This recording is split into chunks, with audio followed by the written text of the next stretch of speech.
বিশ্বকাপে নেইমার 10 নম্বর জার্সি পরবে, এটা কোনো তর্ক বিতর্কের বিষয় নয়, এটা একদম ক্লিয়ার বিষয়।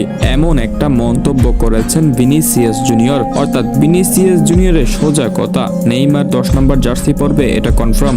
এখানে কোনো তর্কের বিষয়ই নেই, কারণ এই 10 নম্বর জার্সি গায়ে দেওয়ার যোগ্যতা নেইমার জুনিয়রের আছে। যেখানে ব্রাজিল দলে নেইমার থাকবেন, সেখানে 10 নম্বর জার্সি আর কারো গায়ে উঠবে না। আর এদিকে এখনো পর্যন্ত ব্রাজিলের বেশ কিছু সংবাদ মাধ্যম প্রকাশ করছে নেইমার নাকি 13 নম্বর জার্সি পরবে। আর যারা যারা এখনো বলছেন নেইমার 13 নম্বর জার্সি পরবেন, তাদেরকে নিয়ে আর কোনো তর্কে যাচ্ছি না, কারণ তাদের কথাগুলো খুব অযৌক্তিক বিষয়। বিশ্বকাপে ব্রাজিলের 10 নম্বর জার্সি যে নেইমার পাচ্ছেন তা নিশ্চিত করেছেন ব্রাজিল দলের স্পন্সররা। তারা ইতিমধ্যেই নেইমারের 10 নম্বর জার্সি ব্যবহার করে অনেক মার্কেটিং শুরু করেছেন। অন্যদিকে ভিনিসিয়াসের পর রাফিনহা কুনহা নিশ্চিত করেছেন তারা 10 নম্বর জার্সিটা নেইমারের গায়েই দেখতে চাই। আর আপনি আছেন নেইমারের 13 নম্বর জার্সি নিয়ে। এবং ইতিমধ্যেই কোপা আমেরিকার অফিসিয়াল ফেসবুক পেজ থেকে নেইমারের 10 নম্বর জার্সিটা পোস্ট করা হয়েছে। এই জন্য সমালোচকদের মুখ একেবারে বন্ধ করে দিতে প্রস্তুত হয়ে গেছে কোপা আমেরিকার এডমিনরাও। কি ভাই, তাইলে নিশ্চিত হয়েছে নেইমার 10 নম্বর জার্সি পরছে এবং আজ থেকে ব্রাজিলের ক্যাম্প শুরু।